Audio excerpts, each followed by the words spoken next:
살펴보도록 하겠습니다. 네 가지만 저희가 못 살펴봤죠. 나머지 그대로 살펴보겠습니다. 먼저 오전에 한 내용을 좀 요약해서 말씀드리면요. 주님께서는 어떤 특정한 사람만 사역으로 부르시는 것은 아니라는 겁니다. 그러니까 구원받은 모든 사람들은 다 예수님의 사역자로 부르심을 받았다고 보시면 됩니다. 사역이라는 게 어떤 특정한 목사만 사역자가 아니에요. 하나님의 말씀으로 다른 사람을 도와주는 것, 이게 사역입니다. 목사만 할 수 있는 일이 아니죠. 그렇죠. 그러니까 하나님의 말씀을 공적으로 더 잘 가르칠 수 있게 하나님께서 어떤 사람들에게 은사를 주시고 목사로 세우시죠. 또 누군가에게는 복음을 잘 전할 수 있는 은사를 주셔서 복음 전도자로 삼으시죠. 근데 이것은요, 하나님의 말씀을 가르치고 또 복음을 전하는 건요, 은사를 받은 사람들이 분명히 있어요. 똑같은 본문을 가지고 하나님 말씀을 누군가 더 잘 가르칠 수가 있죠. 또 똑같은 복음인데요, 또 더 복음을 잘 전하는 사람들도 있습니다. 사람들을 많이 구령하는 사람들이 있어요. 근데 이것은요, 특별한 은사를 받지 않아도 누구나 다 해야 되는 일입니다. 가정에서 아이들에게 하나님 말씀을 가르쳐야 되죠. 또 가정에서뿐만 아니라요, 직장에서 다른 곳에서도 가르칠 수가 있습니다.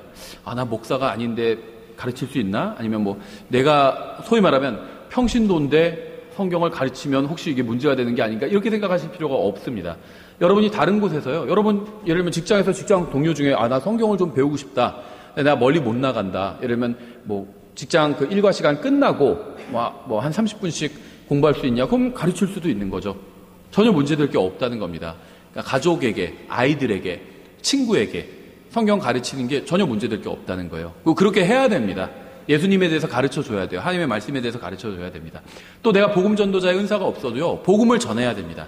그렇죠. 그러니까 은사와 관계없이 우리가 모든 그리스도인들이, 구원받은 모든 사람들이 해야 하는 일이라는 겁니다. 근데 하나님께서는요, 그렇게 누군가가 사역을 할 수 있도록 또 누군가를 사역자로 쓰실 때 가장 중요한 건 그 사람의 마음이라는 거예요. 내가 하나님께 간절히 내가 쓰임받고 싶다고 간절히 하나님께 간구를 하면요, 하나님께서는 그 사람을 쓰신다는 겁니다. 그렇죠. 그래서 하나님께서 항상 첫 번째로 요구하는 건요, 신실함입니다. 이 신실함은 하나님의 말씀을 믿는 거라고 말씀드렸죠. 하나님의 말씀을 온전히 붙드는 거예요. 모든 상황에서 하나님의 말씀을 붙드는 겁니다. 그럼 하나님께서는 그 사람을 쓰실 수가 있다는 거예요. 근데 아무리 머리가 좋고 똑똑하고 지능지수가 높고 좋은 대학 나오고 좋은 직업 갖고 있어도요, 하나님의 말씀을 붙들지 않으면, 믿지 않으면 하나님께서는 그 사람을 쓰실 수가 없습니다. 왜냐하면 하나님께서는 지금 이 시대에는 말씀을 통해서 일하시기 때문이에요. 그렇죠? 그래서 오전 그 설교의 요약은 누구든지 하나님께 쓰임받기를 원한다면 하나님께서 그 사람을 쓰실 수 있다는 거예요. 근데 그러기 위해서는 여러 가지, 10가지 덕목을 살펴봤죠. 한 가지로 요약하면 신실함이에요. 내가 하나님 앞에서 신실한 사람이 되고 하나님의 말씀을 붙든다면, 또 내가 하나님께 나를 내어드려서 하나님께서 나를 쓰셨으면 좋겠다, 간절한 마음으로 스스로 준비한다면, 그리고 자기가 맡은 일들을 또 열심히 하고 성실히 하고, 하나님께서는 그 사람을 쓰신다는 겁니다. 근데 쓰시는데 그 사람을 목사로 쓰실 수도 있어요. 복음 전도자로 쓰실 수도 있습니다. 아니면 교회에서 다른 일을 돕는 조력자로 쓰실 수도 있어요. 부목사로 쓰실 수도 있는 거고, 조력자로, 아니면 자기 직업을 갖고 일하면서 또 사역에 관계돼서, 예전에는 자기 직업을 갖고 일하시면서 신학원에서 강의만 하시는 분도 있었거든요. 말씀의 사역자죠. 근데 자기 직업은 따로 있어요. 그렇게 쓰실 수도 있는 거고요. 그런데 다만 조건은 다 동일하다는 겁니다. 이런 우리가 오전에 살펴본 그런 덕목들을 하나님 앞에서 자기가 가지려고 한다면 다 우리가 스스로 가져야 되는 거죠. 신실함이라든지 이런 건 다 스스로 가져야 되는 거예요. 그렇다면 하나님께서 그 사람을 쓰신다는 겁니다. 계속해서 이어서 살펴보겠습니다. 우리는 이 세상을 사는 동안요, 정말 중요한 것이 무엇인지 알고 가치 있는 인생을 살아야 됩니다. 그렇죠? 만약 성경이 사실이고 하늘나라가 정말 존재한다면, 하늘나라에서는 아무도 우리가 이 세상에서 얼마나 좋은 집에 살고 얼마나 좋은 차를 타고 얼마나 좋은 대학을 나왔는지에 관심을 갖지 않을 겁니다. 이런 게 잘못됐다는 건 아니에요. 전 여러분들이 이왕이면 좋은 집에서 살고 좋은 차를 타고 다녔으면 좋겠어요. 그게 잘못된 건 아닙니다. 그렇죠? 다른 사람이 뭘 타고 다니는지, 무슨 집에 사는지, 거기에 너무 관심 가지실 필요도 없어요. 하나님께서 그 사람에게 허락해 주신 복입니다. 판단할 게 없어요. 저 사람은 왜 저런 좋은 집에 살면서 헌금도 쫓게 하지? 헌금을 쫓게 하는지 많이 하는지 어떻게 알아요, 그걸? 몰라요. 그 사람과 하나님과의 관계예요. 내가 신경 쓸 게 아니에요. 그렇죠? 다만 제가 말씀드리는 건요, 하늘나라에선 이거는 아무런 영향을 미치지 못한다는 겁니다. 그러니까 내가 좋은 집에 살았다고 해서 하늘나라에서 뭐 좋은 대를 받는 것도 아니고요. 나쁜 집에 살았다고 해서 하늘나라 가서 막 아쉬움이 남고 그런 것도 아니라는 겁니다. 그냥 이 세상은요, 우리가 하늘나라에 가는 통로예요. 순례길입니다. 순례길을 좀 더 좋은 고급차를 타고 순례할 수도 있고요. 좀 버스 타고 순례할 수도 있어요. 그래서 상관없어요. 내가 목적지에 다다르면 결과적으로 같은 겁니다. 그렇죠? 여러분이 누군가에게 복음을 전해 구원받게 한다면 하늘나라에선 그가 여러분을 만났을 때 뭐라고 할까요? 아마 두 손을 꼭 잡고, 여러분의 두 손을 꼭 잡고요, 진정으로 감사하다고 말할 거예요. 그렇죠? 여러분이 누군가를 격려하고 말씀으로 세워준다면 하늘나라에서 그 사람이 여러분의 사역으로 인해서 주님 앞에서 바르게 서게 되었다고 하면서 아마 감사할 겁니다. 여러분이 이 세상에서 하는 일로 인해서 하늘나라에서 누군가 여러분의 손을 꼭 잡고 나한테 예수님에 대해서 알려주고 예수님을 위해서 살 수 있도록 해줘서 정말 고마워요. 이렇게 말하게 됐으면 좋겠어요. 하늘나라에 가는데 아무도 나한테 그런 사람이 없어요. 그렇죠? 올해 어떤 사람에서 저분 때문에 내가 예수님을 한바탕 못 믿을 뻔했어요. 이러면 얼마나 안타까워요. 그렇죠? 부끄럽겠죠, 거기서. 그런데 사람들이 와서 막 내 손을 꼭 잡으면서 그때 내가 그렇게 매몰차게 거절했는데도 끝까지 날 위해서 기도해주고 내가 예수님 믿을 수 있도록 도와줘서 너무 고마워요. 그때는요, 정말 이런 걸 전혀 몰랐거든요. 그러면서 막 너무 고맙다고 한다면 정말 우리가 인생을 제대로 살았다고 볼 수 있겠죠. 우리가 다루는 주제가 바로 이러한 문제에 관한 겁니다. 여러분이 지금 하는 일로 인해서 누군가 하늘에서 여러분에게 감사할 사람이 있는지 한번 진지하게 생각해 보세요.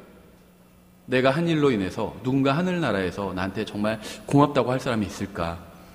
만약 하늘에서 아무도 여러분에게 고맙다고 하지 않는다면 그건 인생을 잘못 산 거죠. 아무리 좋은 대학 나오고 좋은 직장 잡고 좋은 집에서 살고 해도 하늘에서는 아무도 나한테 고맙다고 할 일을 내가 하지 않았다면, 그렇죠. 물론 모든 영광은 예수님께 돌아갑니다. 하지만 예를 들면 저에게 누가 복음을 전해서 구원받게 했어요. 구원받게 됐어요. 하늘나라에서 예수님께 영광 돌리고 감사하지만 그 사람을 하늘나라에서 만난다면 고맙다고 하겠죠. 전 성경을 읽다 구원받았거든요. 누가 저에게, 어머니 친구가 저에게 성경을 제가 유학 갈 때 선물로 주셨거든요. 그분이 누군지 몰라요. 하늘나라에 가면 만날 수도 있겠죠. 그럼 제가 뭐라고 그럴까요? 고맙다고 하겠죠. 정말 너무 고맙다고. 나한테 성경을 줘서 내가 성경을 읽고 예수님 믿을 수 있는 계기를 만들어줘서 너무 고맙다고 하겠죠. 여러분도 그런 일을 했는지 한번 생각해 보셔야 된다는 겁니다. 11번째 오전 설교에 이어서 주님께서 우리를 사용하시게 하는 방법이 무엇일까요? 우리는 주님의 부르심에 합당하도록 스스로 준비해야 됩니다. 할 수 있어요. 그리고 주님께서는요, 준비가 전혀 안 돼 있는 사람을 쓰실 수 없는데요, 주님께서 부르시도록 내가 스스로를 준비할 수는 있다는 겁니다. 여러분들은 선교사의 생애에 대해서 읽어봐야 돼요. 선교사의 생애. 그럼요, 많은 불만이 사라지게 됩니다.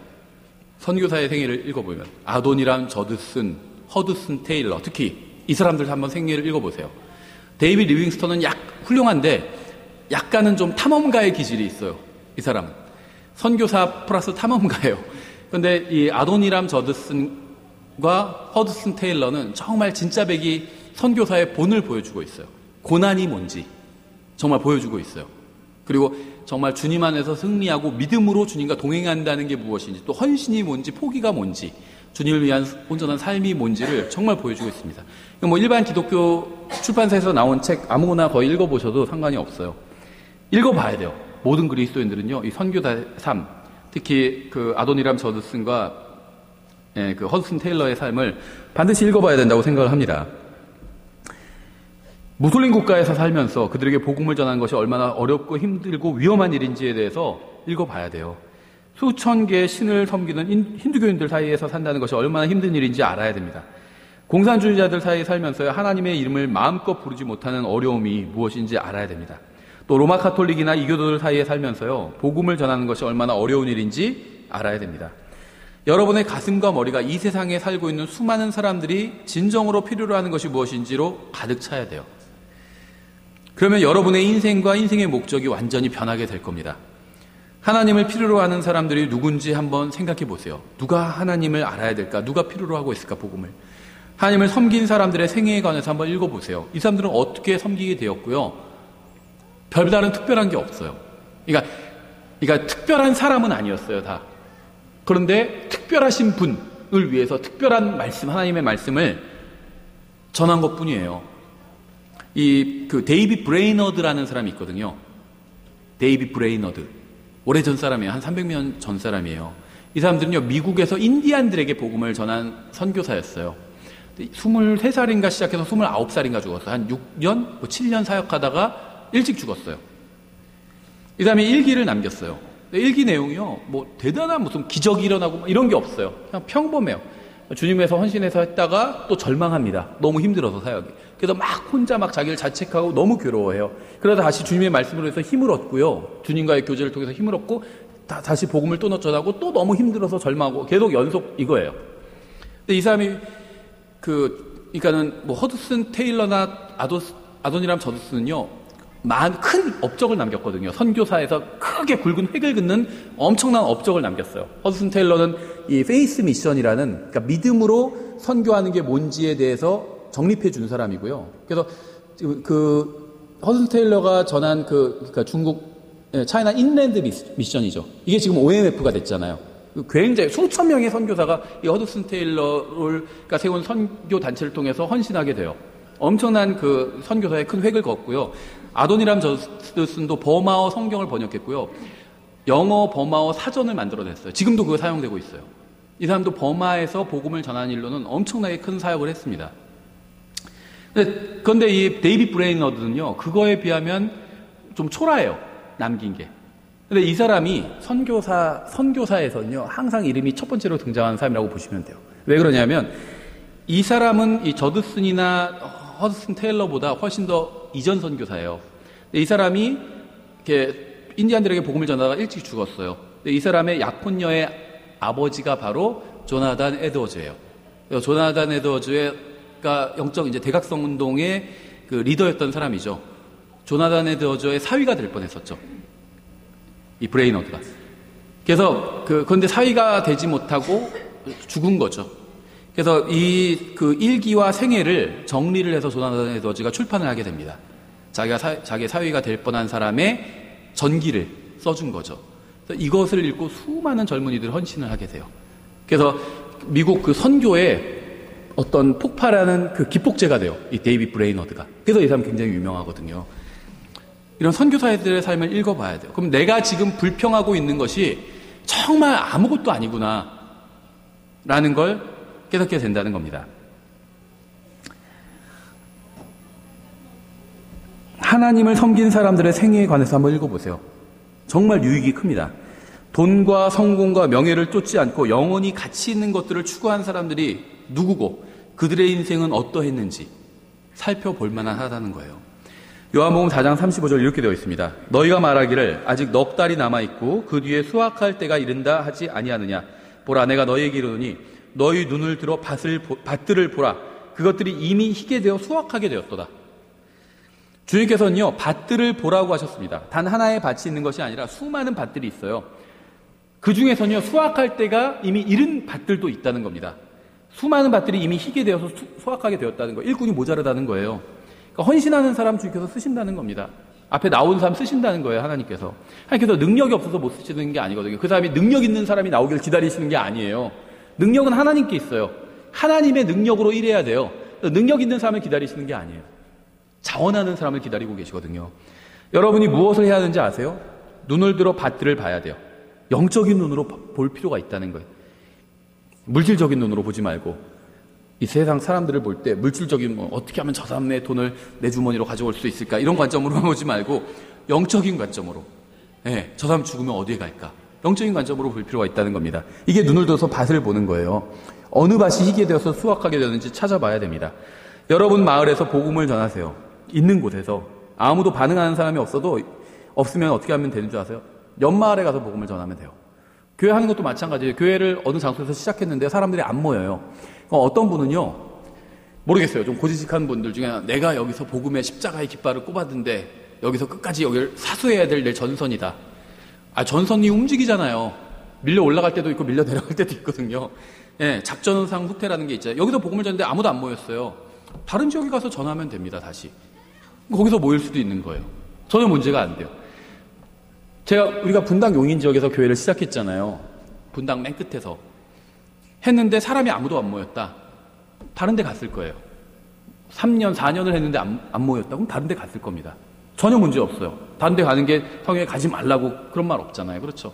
사람 모였으니까 있는 거예요. 그렇죠? 그래서 어디서 복음을 전하다가 없으면 다른 데로 가면 됩니다. 이 사람한테 복음을 전했어요. 근데 이 사람이 거부해요. 그럼 어떻게 할까요? 다른 사람한테 전하면 돼요. 많아요, 밭은. 직장 동료들 누구한테 복음 전했는데 그 사람 거부해요. 그럼 어떻게 할까요? 그 사람에서 계속 기도하면 되고요. 그 사람은 아직 지금 익은 게 아니에요. 그렇죠? 다른 사람한테 전하면 됩니다. 누구든지 거부하면요, 거기서, 알았어요. 그러면은, 제가 준 전도책자 한번 잘 읽어보세요. 하고, 거기서 다른 사람한테 가면 되는 거예요. 그렇죠? 그 사람한테 막 매달릴 필요가 없다는 겁니다. 하나님께서 부르실 것을 기다리지 말고요. 먼저 주님을 불러보세요. 주님, 제가 여기서 섬기면 안 될까요? 그렇게 해보시라는 거예요. 주님께서 어디 밭으로 불러주실지 가만히 앉아서 기다리지 말고요. 주님의 밭으로 가서 주님 여기서 일해도 되겠습니까? 이렇게 하면 된다는 겁니다. 특히 사역을 하실 분들은 제가 하겠습니다. 여기서 하면 안 될까요? 만일 제가 여기서 사역하면 안 된다면 이 양털을 적게 해주십시오. 차라리 그게 나아요. 네, 막지 않으신다는 겁니다. 주님을 위해서 섬기려고 하는 사람 위에 함께 해주신다는 거예요. 그러니까 하나님의 부르심은요, 사역자로 부르시는데요, 일반적인 부르심이에요. 어떤 특정한 사람을 탁 집어서 그 사람만 부르시지 않는다는 겁니다. 일반적으로 보세요. 누가 나를 위해서 갈까 하니까 어떻게 했죠? 이사야가 나왔어요. 제가 갈게요. 네가 가라 하신 겁니다. 마찬가지예요. 지금도 부르시고 계세요. 여러분 중에서도 손 들고 나오면 됩니다. 하나님 제가 가겠습니다 하면 하나님께서 이제 보직을 주시는 거예요. 그럼 너는 이것으로 섬겨라. 인도해 주신다는 겁니다. 그렇죠?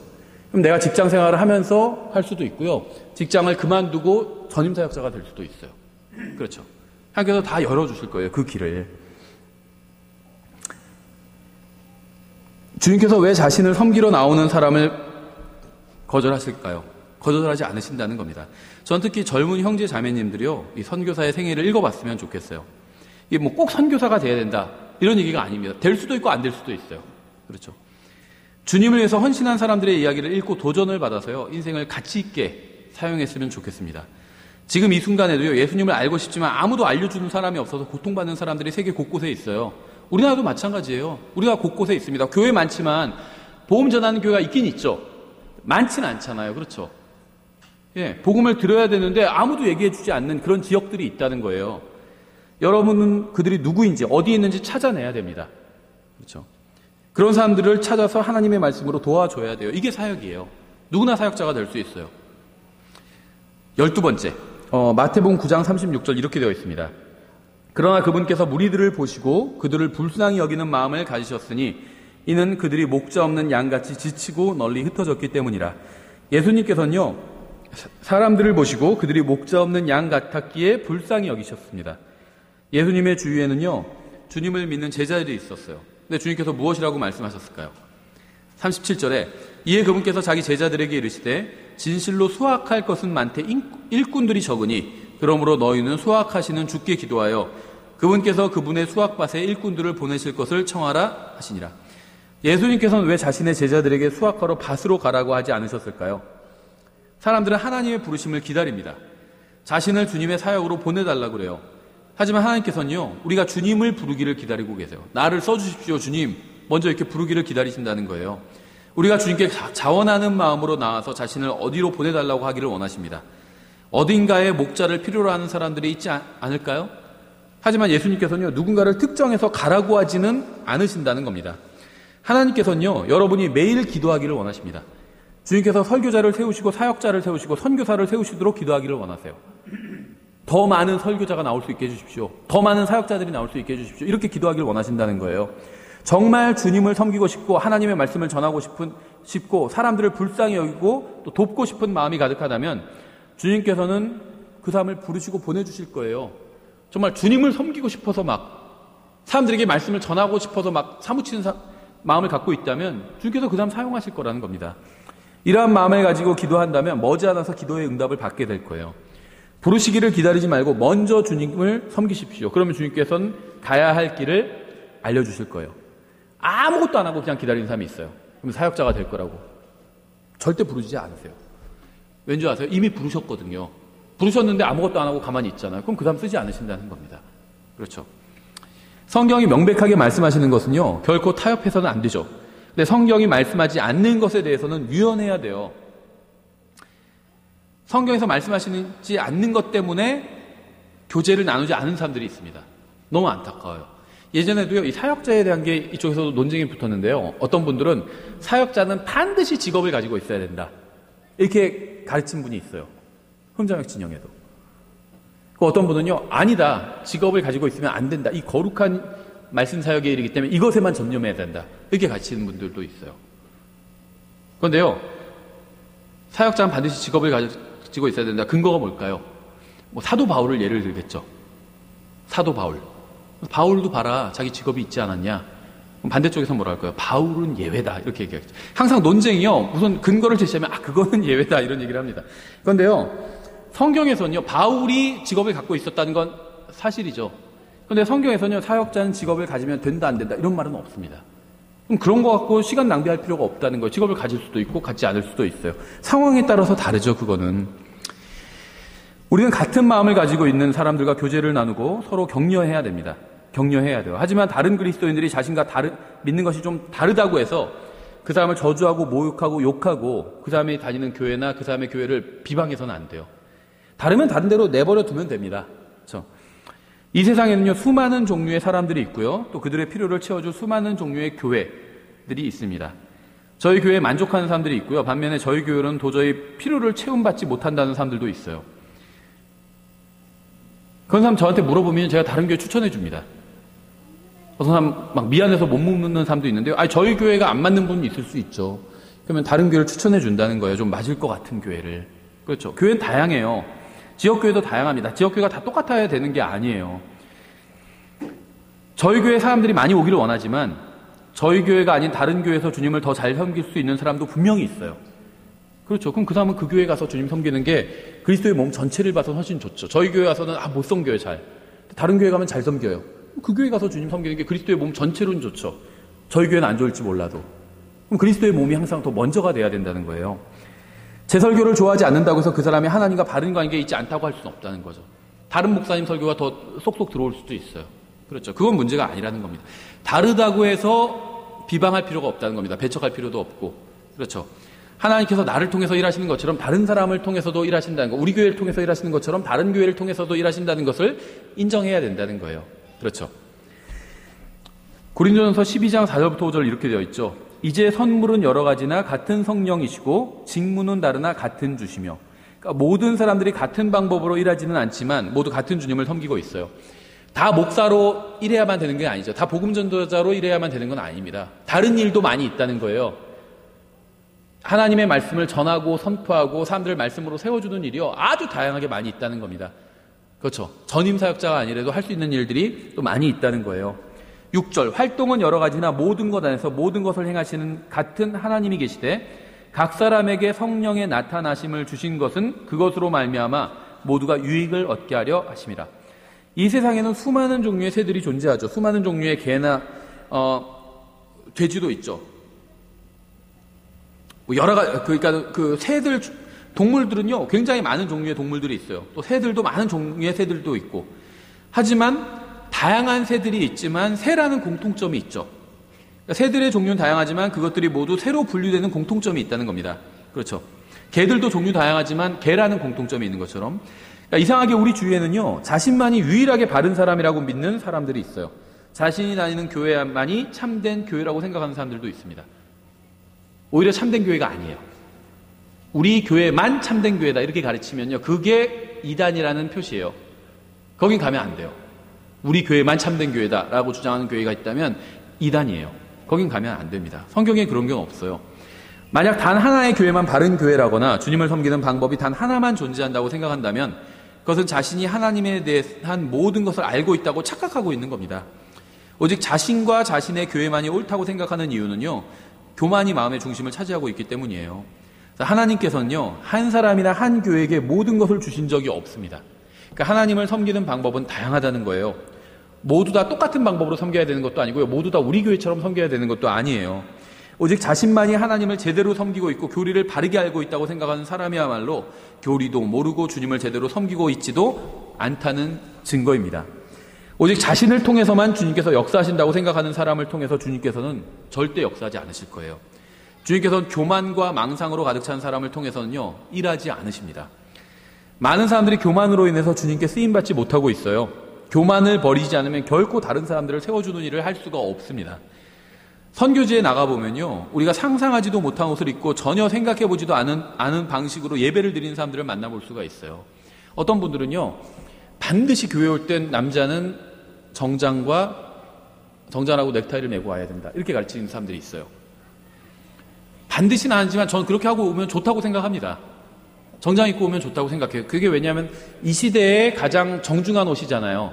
그렇죠? 어떻게 보면 어른의 옷이거든요. 어른 남자의 옷이에요. 정중한 옷이에요. 무슨 일이 있을 때, 중요한 일이 있을 때 그렇게 하고 가잖아요. 좋다고 생각해요, 저는 그게.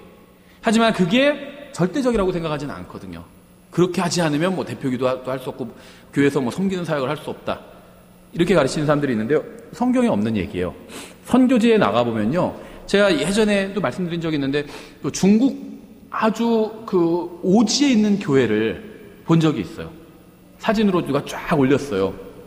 그런데 정말 오지, 차도 안 들어가는 곳이에요. 그래서 교회에 올 때 모든 성도들이 다 전날 출발을 해야 돼요. 전날. 저희도 전날 출발하시는 분이 있죠. 성도들이 다 전날 출발해요, 거기는. 왜냐면 10km, 30km 이렇게 되는데 그걸 차를 타고 갈 수 있는 게 아니라 걸어와야 돼요, 다. 정말 산골짜기예요, 다. 걸어옵니다. 그래가지고 사람들이 모여서 예배를 드리는데요. 옷들이 다 남루하고 어떤 사람 넥타이라는 걸 맸는데 넥타이라고 부를 수 없을 정도로 이상한 걸 내고 있어요. 예, 진짜 우리나라에서는요, 거지도 안 하는 거예요, 그런 것. 근데 그 사람들은요, 제가 딱 보니까는 자기 나름, 생각해보세요. 하루 전에 예배를 드리기 위해서 출발하는 사람이 어떤 마음으로 출발할까요? 예. 가장 좋은 옷을 입고 나온 거예요. 그렇죠? 그럼 그 사람한테 우리 기준으로 양복 입고 오지 않았다고 해서 본 예배가 아니다, 이럴 수 있을까요? 그건 아닌 거죠. 예, 하루 전에 출발하는 사람이 교회에 놀러 온 사람들이 아니라는 거죠, 그 사람들은. 그렇죠? 갈 때도 하루 걸려서 또 가는 거예요. 예, 주님께 예배드리러 하루 전에 출발해서 예배드리고 하루 만에 가는 거예요. 존중할 필요가 있다는 겁니다. 성경에서 절대적으로 말씀하시는 게 아니라면요, 다 존중해야 돼요. 그건 중요한 게 아니에요. 옷차림이 어떠한가, 겉에 보이는 건 중요하지 않다는 겁니다. 내면이 더 중요해요. 내면이. 자기가 가장 좋은 옷을 입고 왔으면은, 그렇죠, 그 사람들이 비즈니스 할 때 뭐 할 때 중요한 자리에 입고 가는 옷을 왔으면 된 거예요, 그게. 자기가 예배를 존중하고 다른 성도를 존중한다는 태도로 왔으면, 그런 옷으로 골라 입고 왔으면 족한 겁니다. 성경에 없는 기준을 내세울 필요는 없다는 거예요. 그렇죠. 13번째. 그래서요, 다른 사람들을 좀 관대하게 대할 필요가 있다는 거예요. 관대하게. 겸손한 영을 지니고.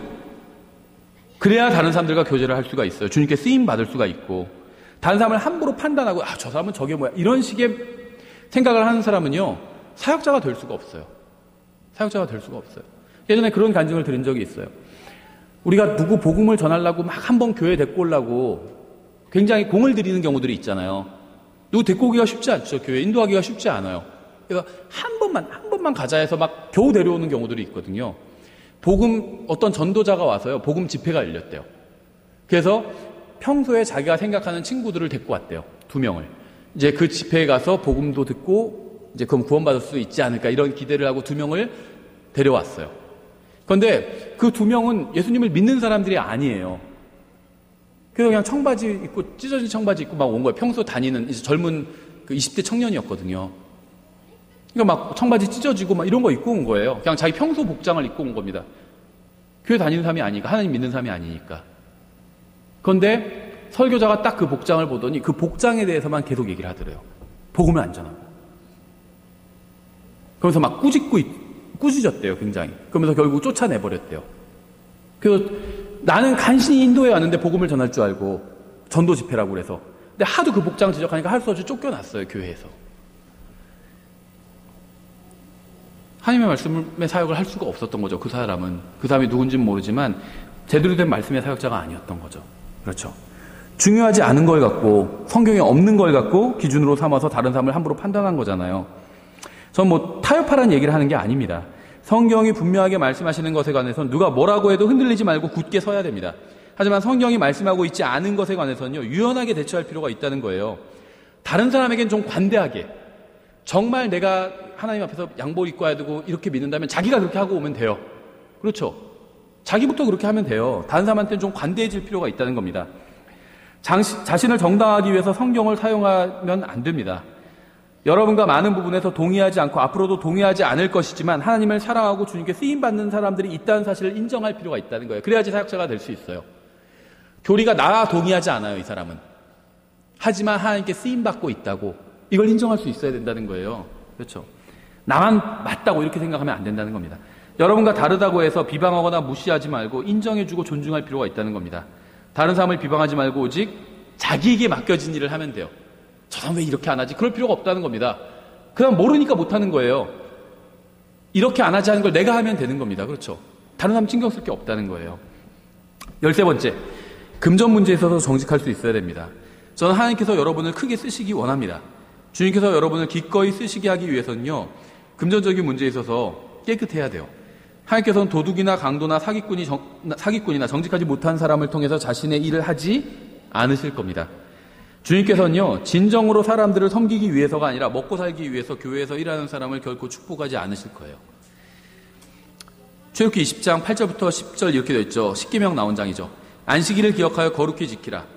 네, 이거 한번 잘 들어보세요. 안식일을 기억하여 거룩히 지키라. 엿새 동안은 내가 수고하고 내 모든 일을 할 것이나 일곱째 날은 주 내 하나님의 안식일인즉 그 날에는 너나 내 아들이나 내 딸이나 내 남종이나 내 여종이나 내 가축이나 내 문 안에 거하는 내 나그네나 아무 일도 하지 말라. 주님께서는요, 엿새는 열심히 일하고 하루를 쉬라고 말씀하셨어요. 그렇죠? 엿새 동안 열심히 일하라는 것은요, 이게 10계명 중에 하나입니다. 여기서 하루 쉬라는 것만 계명이라고 생각하는데 일하는 것도 계명이에요. 우리가 가지고 있는 큰 문제 중 하나는요, 성경을 정말 현대인처럼 해석한다는 거예요. 현대인의 성경 스타일로 해석한다는 겁니다. 그러니까 아무리 좋은 성경, 킹잼 성경을 읽고 있어도요, 현대인의 성경처럼 이해하면은 신앙이 잘할 수가 없어요.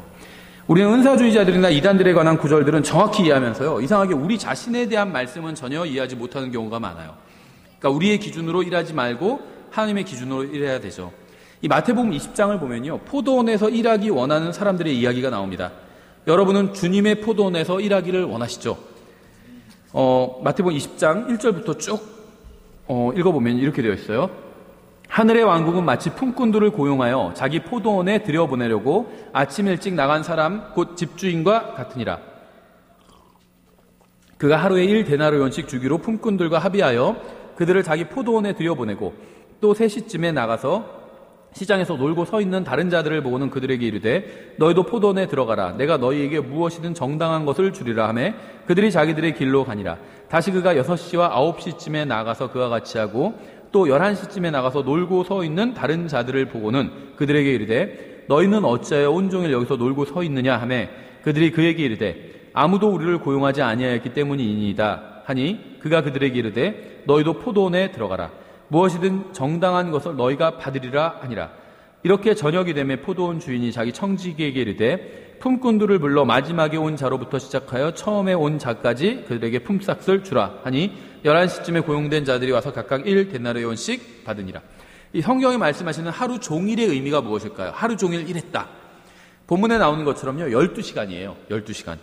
그러니까 하나님께서는 출애굽기 20장에서 엿새 동안 일하라고 말씀하셨습니다. 우리에게 어떤 사역자가 필요한지 아세요? 하루에 12시간씩 엿새 동안 열심히 일하는 사역자가 필요해요. 이 전임 사역이라는 것은요, 하루 12시간씩 엿새 동안 일하는 것을 의미를 합니다. 무슨 일이 되었든. 그러니까 원칙이 이렇다는 거예요. 직장마다 조금 사정이 다를 수는 있겠죠. 그러니까 하나님께서는 열심히 일하는 사람을 사역자로 찾으십니다. 다른 형제 자매들의 시간과 돈을 헛되이 쓰는 사람은요, 주님께서 찾으시는 사역자가 아니에요. 만약 여러분이 사역을 준비한다면 열심히 일해야 됩니다. 학생이라면 열심히 공부해야 돼요. 학교에서 열심히 공부하고 집으로 돌아와서요, 성경을 읽고 또 집안일을 거들어야 합니다. 직장인이라면요, 직장에서 열심히 일하고 돌아와서 성경을 읽고 연구하고 또 집안일을 또 도와줘야 되죠. 하나님께서는 자신이 맡은 일을 열심히 하면서 할 일을 찾는 사람을 찾으십니다. 직장인이면요, 예를 들면 사역자가 되기 위해서 어떻게 해야 될까요? 직장을 그만두고 신학교에 가는 게 아니라 직장 생활을 하면서 사역자가 되기 위한 준비를 해야 된다는 거예요. 하는 일을 열심히 하면서 준비해야 된다는 거예요. 학생도 마찬가지예요. 일하기는 싫어하면서 사람들에게 목사로서 존경이나 받고 싶어하는 사람은요, 주님께서 찾으시는 사람도 아니고 쓰시는 사람도 아닙니다. 이 세상도 그러한 사람은 필요로 하지 않아요. 그러니까 사역을 준비한다면 먹고 살기 위해서 열심히 일하고 남은 시간에 사역을 위해서 준비를 해야 됩니다. 아무것도 하지 않으면서 사역을 위해서 준비한다고 하면 하나님께서 쓰지 않으신다는 거예요. 이렇게 하지 않으면 결코 사역을 시작할 수도 없어요. 특히 우리나라 같은 상황에서 더 그렇습니다. 왜냐하면요, 독립침례교회를 돕는 사람들이 거의 없기 때문이에요. 저는요, 그러니까 세상적으로 말한다면 운이 좋았다고 말할 수도 있고요. 성경적으로 말한다면 주님께 은혜를 많이 받은 거죠. 독립침례교회의 상황이 굉장히 어려워요. 각 교회들의 상황이. 저는 이제 어디 나가면 항상 개척교회를 하는 목사라고 얘기를 하거든요. 저희도 작은 교회예요. 그렇죠. 근데 독립침례교회의 절반 이상은 저희보다 훨씬 어려워요, 상황이. 그런데요, 이제 통계 자료를 보면 일반 독립침례교회뿐만 아니라 일반 교회도 크게 다르진 않아요. 사실은 상황은 80%가요. 청장년 우리나라 교회 80%가 그러니까 2012년인가 13년 자료인데 지금은 더 아마 상황이 안 좋을 거라고 봅니다. 교회 상황이 더 안 좋아지고 있거든요, 계속. 80%의 교회가 청장년이 30명 미만으로 보여요. 청장년, 그러니까 20살 이상 모이는 사람의 수가 30명을 넘으면요, 위에서부터 20등 안에 들어가는 거예요. 그리고 90%가 교회 모든 성도 다 합해서 300명이 넘지 않아요. 그러니까는 그 위는 이제 가파르게 막 많이 모이겠죠. 몇백 명, 몇천 명, 몇만 명으로 쫙 그 윗교회들은 소위 말하는 사람 수 모이는 상위권 교회들은 그렇게 모이겠죠. 80%는 100명도 못 모여요. 한 7, 80명도 못 모여요. 그리고 이제 10%에서 20% 사이가 이제 한 100명에서 300명 정도 사이로 모이는 교회예요. 일반 교회도 그래요. 근데 독립침례교회도요, 크게 다르지 않아요. 독립침례교회 이제 수가 좀 더 적은 거겠죠. 일반 교회, 그 큰 교회, 메가처치 같은 그런 교회는 없으니까 우리나라의 독립침례교회는. 더 상황이 열악하죠. 그래서요, 만약에 여러분 중에 아니면 이 설교를 듣는 분 중에 내가 전임사역자가 정말 되고 싶다고 한다면요, 하나님께서 그 사람을 쓰실 겁니다. 다만 동기가 순수해야 돼요. 내가 정말 주님의 말씀을 사람들에게 가르치고 정말 주님께 영광을 돌리고 사람들을 말씀으로 세워주는 일을 하기 위해서 사역자가 되고 싶다면 주님께서 그 사람 쓰실 거예요.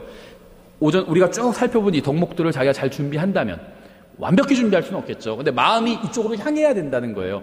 그럼 주님께서 그 사람을 쓰실 겁니다. 근데 다만 어떻게 준비를 해야 되느냐? 하나님 말씀도 공부하고요. 그런 일도 해야겠죠. 교회에서 같이 봉사도 하고 또 주일학교도 섬기고 여러 가지 그런 것들을 해야 되죠. 나가서 복음도 전하고. 제가 말씀의 사역자가 될 거라고 하면서 그런 거 하나도 안 하면 그 사람은 말씀의 사역자가 될 수 없어요. 저도 그 거리 설교를 지금까지 막 열심히 해온 건 아니지만 처음 시작한 건 96년 겨울이었거든요. 그냥 막 했어요. 나가서 어떻게 하는지 몰라도.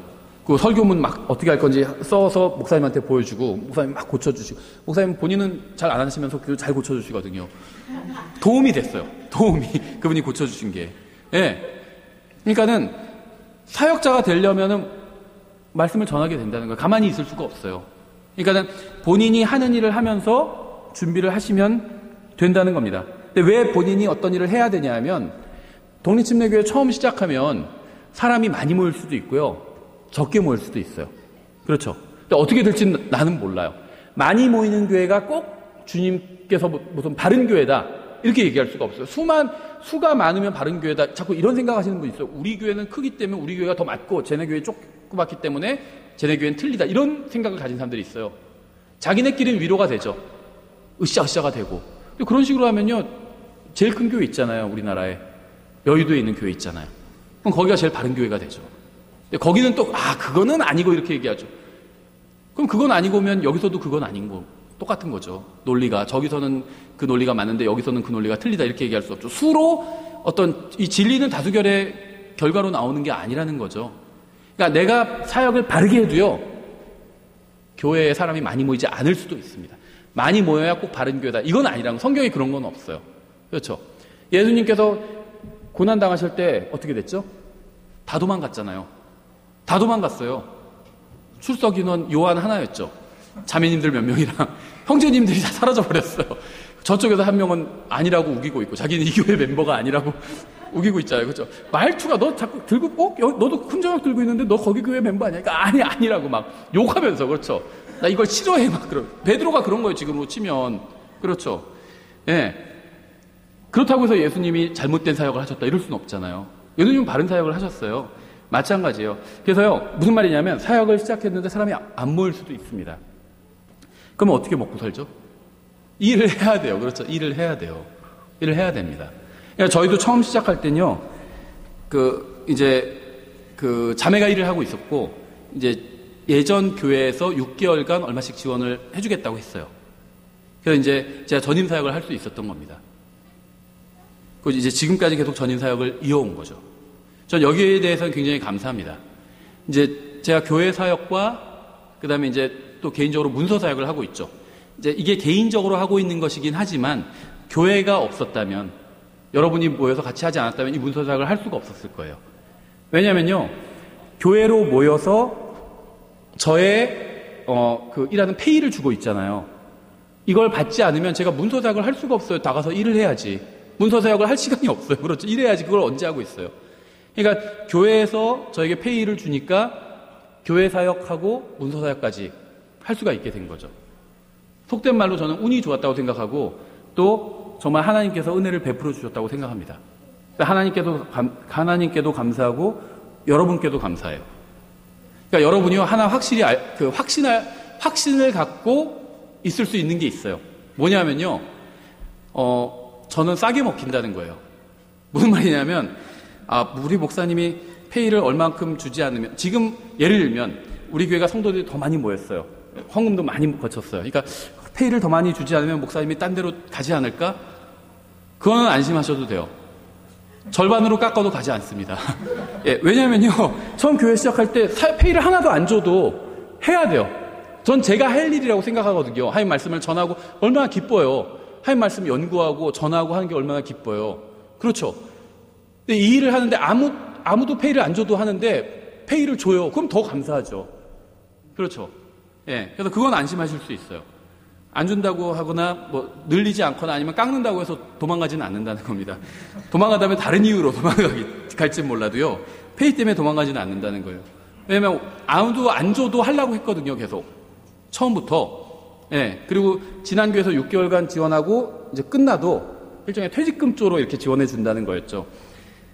끝나고 더 이상 주지 않아도 우리 교회에서도 사정이 안 돼서 안 줘도 그래도 계속 하려고 그랬어요. 목회를. 우리 교회 사정이 안 돼서 안 주면은 그만둬야지. 이렇게 생각하지는 않았다는 겁니다. 솔직하게 말씀드리는 거예요. 근데 주니까 감사하죠. 그러니까 저는 항상 원칙이 이거였습니다. 제가 목회를 한 지는 오래되지는 않았어요. 지금 지난 교회에서 부목사로 있었던 것까지 하면 7, 8년 정도. 근데 이제 성경을 가르친 거, 하나님 말씀 가르치고 강사로 문서 사역하고 한 거는 20년 정도 됐습니다. 그런데요, 항상 사실 페이를 바라보고 일한 적은 없어요. 먼저 막 일을 했습니다. 그러니까 갑자기 그 목사님도 놀라는 거예요. 와서 막 시키지도 않았는데 막 일을 하고 있어요. 직원들 사이에 껴가지고. 그 학교 갔다 와서 학교 끝나면 저녁에 가서 막 또 일했거든요. 강의 일찍 끝나면 가서 일하고, 그럼 직원들이 있으면 막 뭐 할 일 없어요 해서 막 일했어요. 거기 직원들이 있었거든요. 처음 다닌 이쪽 독립침례교회. 일하고 있으니까 직원이 아닌데도 일하고 있으니까는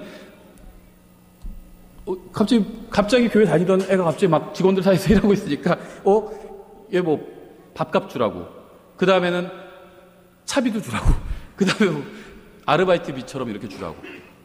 그래서 그러니까는 돈을 바라보고 사역을 한 적은 없어요. 그런데 주는 거는 마다하지는 않았습니다. 목사님이 밥값 주라고 됐습니다 이러지는 않았어요. 왜냐하면은 어차피 아르바이트를 저는 하고 있었거든요. 다른 과외하고 막 이러고 있었어요. 근데 거기서 받으면 내가 과외하지 않고 그 시간에도 와서 일할 수 있으니까 주는 건 감사합니다 하고 받았어요. 근데 달라고는 한 번도 한 적이 없어요. 저는 그렇게 해야 된다고 생각해요. 네. 이걸 주면은 하고 안 주면 말씀 안 전하겠다. 그걸 사꾼이라고 불러요. 안 줘도 해요. 근데 주면은 일하는 소의 입에 망을 씌우지 말라고 했잖아요. 주면은 받는 거예요. 지금도 마찬가지예요. 시험해 보셔도 돼요. 안 줘도 합니다. 그런데 주면 받아요. 네. 왜냐하면 하나님께서 그 사람 통해서 주셨다고 생각해요. 그 사람이 안 줘도 돼요. 그런데 그 사람이 예를 들면 목사님 수고하신다고 막 주는 사람도 있어요. 하나님께서 그 사람 통해서 주신 거죠. 하나님께 감사하고 그 사람한테도 감사하죠. 그 사람이 안 줘도 되는데 주는 사람도 있거든요. 감사한 일이에요, 그거는. 감사하게 받으면 돼요. 그렇죠? 그런데 이제 그거는 좋은 상황이고, 저는 좋은 상황이라고 생각해요. 사역하기에 좋은 상황이고 감사하고 있어요. 여러분으로 인해서 여러분이 저를 사역을 지원해주고 있기 때문에 제가 앉아서 성경 연구도 할 수 있고요. 그렇죠. 뭘 연구할까 막 이런 고민하거든요. 얼마나 행복한 고민이에요. 예, 감사하고 있어요. 그런데 모든 독립침례교회 사역자들이 다 그런 건 아니라는 겁니다. 목회자 보면요, 절반 이상, 3분의 2는요, 절반 이상이 일하고 계세요. 교회에서 페이를 제대로 못 받고 50만 원도 못 받아요. 예, 일할 수밖에 없죠. 그런 상황이면. 그게 잘못된 거 아니에요. 페이가 안 나오면 일을 해야죠. 그렇죠. 가정을 내가 또 꾸려야 되니까. 그렇기 때문에 사역에 정말 관심이 있다면 먼저 내가 할 수 있는 기술을 익혀야 된다. 일할 수 있는 게 있어야 돼요. 최악의 상황에 성도들이 안 모여도, 나는 그래도 말씀을 받은 사람은요, 말씀을 전할 수밖에 없어요. 막 불에 타올라서 막 할 수밖에 없어요. 성도들이 한 명 모여도 할 수밖에 없어요. 그런데 성도들이 한 명, 두 명 모이는데 페이는 받을 수 없거든요. 지금 이거 유지하기도 힘들어요, 장소. 그럼 내가 일을 해야 된다는 거죠. 일을 해야 된다는 겁니다. 목회 생각이 있는 사람은요, 처음부터 하나님께서 나 다 먹여주실 것이다. 먹여주시는데요, 내가 일해서 먹여주시는 그 방법을 쓰실 때도 있다는 겁니다, 하나님은. 무슨 방법을 쓰실지 몰라요. 성도들의 수고를 통해서, 성도들이 밖에서 막 힘들게 일해서 지원을 해주는 돈이잖아요. 그걸 통해서 나를 먹여 살리실 수도 있고요. 그게 아니라 내가 일해서 그 방법으로 날 먹여 살리실 수도 있다는 겁니다. 예, 그래서 사역을 준비한다면요, 가정을 부양하기 위해서 할 수 있는 일을 준비해야 됩니다. 직업을 가져야 돼요. 기술을 배워야 됩니다. 나중에는 사람들이 모여서, 제가 아는 어떤 목사님도요, 오랫동안 일을 했어요. 20년 가까이 일을 했어요. 아주 훌륭한 목사님인데, 말씀도 너무 잘 전하는데, 성도들이 이미 충분히 모였어요. 충분히 페이를 줄 수가 있습니다, 성도들이. 그래도 거절하고 계속 일했어요. 내가 말씀을 교회에서 가르치는 이유는 당신들한테 돈을 받아서 먹고 살기 위함이 아니다. 나는 내가 일해서 내 거는 내가 먹고 살겠다. 그랬어요. 그러니까 성도들이 처음엔 받아들였어요. 그러다가 나중에 성도들이 와가지고요, 목사님을 위해서가 아니라 우리를 위해서 일을 그만둬달라고 이렇게 부탁을 했어요. 그래서 목사님이 하루에 8시간을 일했거든요. 8시간을 일하지 말고, 목사님 월급을 얼마 받냐? 그 월급을 우리가 교회가 주겠다. 그 시간에 성경을 연구하라고. 그래서 우리한테 더 좋은 말씀을 더 잘 전해달라고. 자기들의 성도들의 유익을 위해서 목사님 그만두라고 했대요. 그래서 목사님이 결국 받아들였어요. 근데 조건을 걸었어요.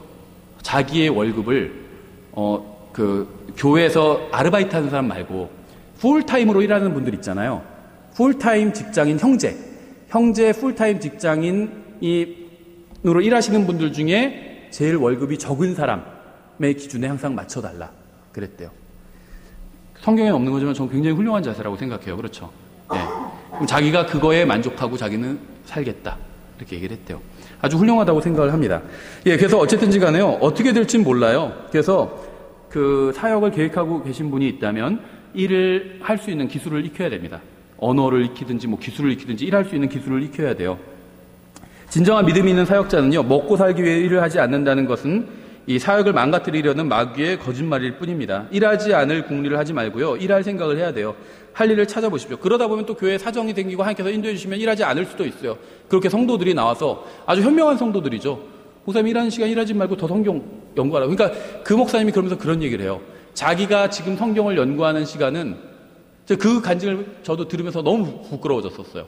성도들이 아주 힘들게 일해서 지원해서 나한테 지금 성경을 연구하라고 준 시간이다. 이 시간을 내가 헛되이 쓸 수가 없다.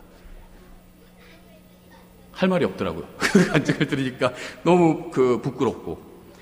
하나님께서는요, 결코 빈둥거리는 사람을 사역자로 삼지 않으실 겁니다. 주님께서는 이 세상에서도 꾀부리지 않고 정직하게 열심히 일하는 사람을 찾으십니다. 그래야 주님을 위해서도 열심히 일할 것이기 때문이에요. 사역자로 부르심을 받고 싶다면 이 세상에서 먹고 살기 위한 일을 바로 시작해야 됩니다. 주님께서는요, 사역자로 부르심을 받기 위해 이 세상에서 아무것도 일도 하지 않는 사람은 부르지 않으십니다. 마지막 14번째, 요한복음 21장 18절 이렇게 되어 있어요. 이건 사역자뿐만 아니라 모든 그리스도인들이 반드시 알아야 되는 구절인데요. 21장 18절에 진실로 진실로 내가 내게 이르노니 젊어서는 내가 스스로 띠를 띠고 내가 원하는 곳으로 다녔으나 늙어서는 내가 내 손을 내밀 터인즉 다른 사람이 내게 띠를 띠우고 내가 원하지 않은 곳으로 너를 데려가려 하시니라. 제가 어렸을 때는요, 이 말의 의미를 몰랐는데요, 조금 아직도 어리지만 조금 나이를 먹다 보니까 이 말의 의미를 알게 됐습니다. 젊어서는요, 자기가 다니고 싶은 대로 다녀요. 그렇죠? 늙어서는요, 다른 사람이 끌고 가는 대로 끌려갈 수밖에 없어요. 사람이 늙으면요, 자신이 원하지 않은 곳도 가게 됩니다. 병원에 가기 싫어도요, 병원 가야 돼요. 그렇죠? 이 세상을 떠나기 싫어도요, 떠나야 돼요. 죽음이 끌고 가요. 그럼 가야 돼요. 그렇죠? 우리가 한 모든 일들도요, 사라져 버릴 것입니다. 물론 주님을 위해서 수고한 것들은 남아있을 것이죠. 우리의 사역도 누군가에 의해서 이어질 수 있다는 거죠. 예, 근데 이게 때문이 아니라요. 19절, 이제 나오는 내용 때문이에요. 19절에 그분께서 그가 어떤 죽음으로 하나님께 영광을 돌릴지 표적으로 보여주시며 이것을 말씀하시니라. 베드로가 죽을 때는 순교를 했죠. 영광을 돌렸죠, 주님께. 그분께서 이것을 말씀하시고 그에게 이르시되 나를 따르라 하시니라.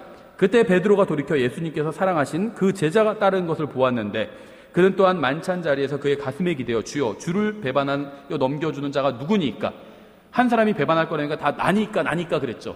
요한만 누굽니까? 이렇게 물어봤죠. 확신이 있었어. 요한은 주님을 사랑하고 있었기 때문에. 넘겨는 자가 누구니까 하고 말한 자더라. 베드로가 그를 보고 예수님께 이르되 주여, 이 사람 예수님과 아주 특별한 관계 있었고 예수님을 너무 사랑했던 사람이었고 예수님도 그 제자를 가장 사랑하셨죠. 주여, 이 사람은 무엇을 하리이까 하니 이 요한은 어떻게 됩니까? 베드로가 그걸 물어본 거죠. 예수님께서 그에게 이르시되 내가 올 때까지 그가 머물 것을 내가 원할지라도 그것이 너와 무슨 상관이 있느냐? 너는 나를 따르라 하시니라. 다른 사람 상관없어요. 우리 자꾸 다른 사람에 대해서 궁금해하죠. 그거 상관없다는 겁니다. 베드로는 자신이 아닌 다른 사람에 대해서 주님께 물었습니다. 성경을 잘 보세요. 그가 다른 사람에 대해서 물을 때 그는 주님으로부터 돌이켜 다른 사람을 쳐다봤어요. 시선을 주님으로부터 다른 것으로 돌리자 그는 자신의 임무에 대해서 망각하게 되었습니다. 그래서 주님께서는요, 그것이 너와 무슨 상관이냐? 너는 나를 따르라. 이렇게 말씀하신 거예요. 여러분 옆에 있는 사람을 한번 보세요. 그리고 속으로 이렇게 말하십시오. 내가 주님을 섬기는 데 있어서 저 사람은 나와 상관이 없다. 저 사람이 섬기면 나도 섬기고 아니면 안 한다. 이게 아니라는 거예요. 저 사람은 나와 상관이 없다. 나는 다른 누가 무엇을 하든 상관없이 예수님을 위해서 살겠다. 이런 마음이 있어야 돼요. 여러분과 함께 신앙생활을 하고 있는 사람들 중에는요, 다시 세상으로 돌아갈 사람도 있을 겁니다. 깜짝 놀랐어요. 어떤 형제님 막 사역자가 되기 위해서 준비하고 있고 이제 준사역자로서 교회를 돕는 사람으로서 이렇게 일하는 분이 있었는데요. 그분이 안 보여요. 어떤 교회 놀러 간 건 아니고 하여튼 갔더니. 그래서 그 형제님 어디 있어요? 그러니까 그 형제님이요, 세상으로 갔어요. 그러더라고요. 깜짝 놀랐어요. 사역자로 이 흥정역 진영에 있는 형제님이 사역자가 되기 위해서 준비하고 있고 교회에서 막 목사님 없을 땐 설교도 하고 그랬던 형제님인데 세상으로 가버렸대요. 깜짝 놀랐어요. 그게 우리와 상관없다는 겁니다. 상관없어요. 갈 수도 있어요. 누군가 세상으로 갈 겁니다. 상관없어요. 나는 주님을 섬길 수 있다는 거예요. 나와 상관없는 일이라는 거예요. 그건 누가 무엇을 하든 여러분과 상관이 없습니다. 누가 무엇을 하든 여러분은 언제나 예수님을 위해서 살 수가 있습니다. 그것과 상관없이. 사역에 있어서 돈은요, 진정한 문제가 아니에요. 만약 여러분이 사역을 하는데 돈이 필요하면요, 하나님께서는 여러분에게 필요한 만큼 돈을 주실 겁니다. 예전에는 젊은 사람들이요, 사역자가 되겠다고 나왔지만 지금은 상황 많이 바뀌었어요. 안타깝게도요, 이 독립침례교회 젊은 형제들은요, 이 세상에서 잘 먹고 잘 사는 데에만 관심이 많은 것처럼 보여요. 여러분의 힘과 재능과 능력과 시간을 또 인생을 오로지 이 세상에서 돈을 버는 데에만 써버리지 마십시오. 제가 사역자가 되려는 사람도 일해야 된다고 말씀드렸죠. 돈을 버는데 시간을 써야 돼요. 인생을 써야 되는데 그것에만 쓰지는 말라는 거예요. 주님께서 부르실 때까지 기다리지 말고요. 주님에서 사역을 시작하세요. 준비하세요. 지금부터 시작할 수가 있어요. 말씀으로 다른 사람을 돕는 게 사역이에요. 근데 내가 좀 더 교회에서 공식적으로 하고 싶다. 그럼 준비를 하시라는 겁니다. 다만 일하면서 준비해야 된다는 거예요. 이사야서 6장 본문만 보고 마칠게요. 근데 꽤 길어요. 6장 1절부터 3절에 우시야 왕이 죽던 해 또한 내가 보니 대통령은 누가 대통령 당선됐다가 죽고 그래요. 그런 거에 너무 신경 쓸 필요가 없어요. 저 사람 내가 싫어하는 사람 대통령인데 안타까울 필요도 없어요. 또 좋아하는 사람 대통령 되겠다고 그럴 필요도 없어요. 죽어요. 우시야 왕도 죽었죠. 다 죽고 지나가 버려요. 우시야 왕이 죽던 해 또한 내가 보니 주께서 높이 들린 왕자에 앉으셨는데 그분의 옷자락은 성전에 가득하고 그것 위에 스랍들이 저마다 6날개를 가진 채 서 있더라. 그가 두 날개로는 자기 얼굴을 가리고 두 날개로는 자기 발을 가리며 두 날개로는 날더라. 하나가 다른 하나에게 외쳐 이르되 거룩하다 거룩하다 거룩하다 만군의 주여 그분의 영광이 온 땅에 충만하도다 하더라. 스랍들이 주님을 섬길 수 있었던 이유는요, 그들의 눈이 악으로 충만한 이 세상이 아니라 영광으로 충만하신 주님을 바라봤기 때문입니다. 이게 사역의 비결이에요. 이 세상을 보면 안 돼요. 그럼 마음이 흐트러져요. 주님만 바라보면요, 주님께 영광을 돌릴 수 있게 됩니다. 4절에 그 외치는 자의 음성으로 인해 문기둥들이 흔들리며 그 집이 연기로 가득하더라. 그때 내가 이르기를 내게 화가 있도다. 내가 망하게 되었도다. 나는 입술이 부정한 사람이요 또 입술이 부정한 백성의 한가운데 거하거니와 내 눈이 왕 곧 만군의 주를 보았도다 하며, 하나님을 진정으로 보게 되고 교제를 나누게 되면요, 자기가 제일 잘났다고 생각하지 않게 돼요. 우리 교회처럼 이렇게 훌륭한 교회가 어디 있습니까? 전에도 말씀드린 적 있죠. 어떤 목사님, 저는 그 목사님 설교를 듣는 적이 있어요. 그 교회 다니면서. 여러분들은 지금 이렇게 훌륭한 설교를 듣는 특권을 누리고 있습니다. 막 이러더라고요. 예. 근데 뭐라고 그러죠? 이사야는 망하게 되었대요. 화가 있대요. 나는 입술이 부정한 사람이요. 자기가 형편없는 자라는 걸 시인하고 있죠. 하나님과 교제할수록 가까워질수록 그렇게 됩니다. 멀리일수록 하나님과 멀어질수록 자기가 괜찮다고 생각해요. 하나님과 가까워질수록 내가 형편없는 사람이라는 걸 깨닫게 됩니다. 사도 바울이 그래서 자기가 죄인 중에 우두머리라고 한 거예요. 하나님과 가장 가까워지니까 자기가 가장 사악한 사람이라고 깨닫게 된 거예요. 그렇죠. 이사야가 지금 무엇을 말하고 있는지 아시겠죠? 그는 하나님의 영광을 보자 주님 앞에서 자신의 죄를 회개하고 있는 겁니다. 그가 하나님 앞에 서자 자신의 실체를 보게 되었기 때문이에요. 다른 사람들 보잖아요. 그럼 내가 괜찮아 보여요. 그런데요, 하나님과 가까이서 하나님을 이제 보게 되면요, 나의 더러운 게 다 보입니다. 그렇죠? 검은 데에 있으면요, 누르끼끼한 게 자기가 흰색인 줄 알아요. 정말 흰색을 딱 옆에 갖다 놓으면요, 아이고, 이거는 그냥 누르끼끼한 거구나. 흰색이 아니에요. 6절 그때 스랍들 중에서 하나가 부집개로 제단에서 살아있는 숯을 취해 손에 들고 내게로 날아와 그것을 내 입에 대며 이르되 보라 이것이 내 입술에 닿았으니 내 불법이 제거되고 내 죄가 깨끗하게 되었느니라. 하나님과 만나니까 죄가 사라진 거죠. 여러분이 구원받는 순간 무슨 일이 일어나는지 아세요? 주님께서는 여러분의 죄를 제거해 주십니다. 여러분의 죄를 완전히 용서해 주세요. 8절 앞부분에 또한 내가 주의 음성을 들었는데 이르시기를 내가 누구를 보내며 누가 우리를 위하여 갈까 하시더라. 잘 보세요. 주님께서는요, 일반적인 부르심으로 사역자를 부르고 계십니다. 누구를 보내며, 지금 사역자를 찾고 계신 거죠. 그런데요, 일반적인 부르심으로 부르시는 거예요. 구원에 부르신 것 같아요. 구원받을 사람 와라. 누굴 특정을 쳐서 너만 와야 된다 이러지 않으시죠. 구원받을 사람을 다 와라 하니까 딱 보고 나도 구원받고 싶어 해서 우리가 주님 앞에 나와서 구원받은 거죠. 똑같아요. 사역자가 되는 것도요. 주님께서 특정한 개인을 지정해서 사역자로 부르지 않으셨습니다. 주님의 부르심은요, 항상 모든 사람들에게 열려 있어요. 구원의 부르심도 열려 있고요, 사역자의 사역으로의 부르심도 열려 있어요. 하나님께서는요, 누군가 특정한 사람의 이름을 부르시며 주님을 위해서 가라고 하지 않으셨습니다. 거기 이사야, 저 가기 싫은데 너 가, 이렇게 하지 않으셨다는 겁니다. 부르셨다는 거예요, 사역자로. 요나 같은 경우에 그렇잖아요. 요나는요, 그 전에 이미 사역자였어요. 사역자였는데 그 말씀을 전하기 싫다고 하니까 그래도 전해야 돼, 이렇게 하신 거고요. 이사야는 지금 그 전에 사역자가 아니었어요. 그러니까 이건 사역자로서의 부르심을 말하는 거죠. 어떤 특별한 한 가지 니느웨에 가서 말씀을 선포하는 그 미션 하나를 말하는 게 아니에요. 요나의 경우와는 달라요. 요나는 사역자였어요. 이미 사역자였습니다. 이사야는 경우가 달랐다는 거죠. 이사야는요, 지금 이 시점까지 사역자가 아니었어요. 그렇죠.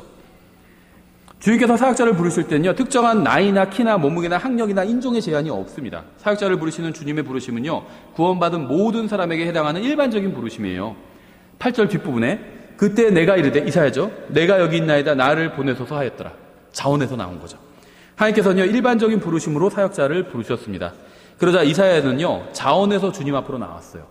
주님의 부르심에 자신이 응해도 되겠냐고 하면서 나온 거죠. 내가 가겠습니다. 자원에서 나온 거예요. 왜냐하면 주님께서는요, 자신의 사역을 위해서 이사야라는 특정한 개인을 부르시진 않았기 때문이었습니다.